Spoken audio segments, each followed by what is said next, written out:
Climate change demands our attention and action. Circular economy initiatives like recycling and eco-design provide viable solutions. We EcoVoyagers have collected over 10 kgs of recyclables and even crafted a solar fan from some of these items, showing a scalable impact. Another solution, floating solar farms. They maximize land use, reduce water evaporation, and capitalize on solar energy. Noting the increasing solar panel usage within our community, this idea seems feasible on a large scale. Take SolarWest Selangor floating solar PV park as an example. Implementation of reforestation and afforestation programs is one of the solutions to climate change. Developers should recover forested areas that were recently being destroyed by replanting trees and sowing seeds from different tree species. Governments and NGOs should work together in the implementation of afforestation programs to create forests and increase carbon capture, which will eventually ease the negative impacts of climate change.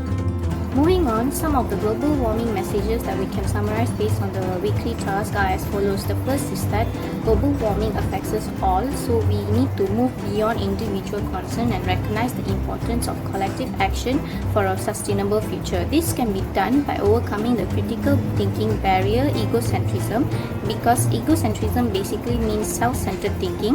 Hence, in the context of global warming, we each need to realize that global warming affects us all personally, hence we need to play our individual role in ensuring a healthier environment. The next message is that instead of assuming things regarding global warming, we should look for evidence and consider different viewpoints to address the real challenges of climate change, and this can be done by overcoming the critical thinking barrier, unwarranted assumption. An example of climate change in Malaysia is the increase in the annual rainfall, which has left Malaysia vulnerable to flooding in the recent years. Example of areas prone to flash floods are Klang Valley area and Kuala Lumpur, which has destroyed homes of many people, damaged vital infrastructure, and disrupted people's daily routines.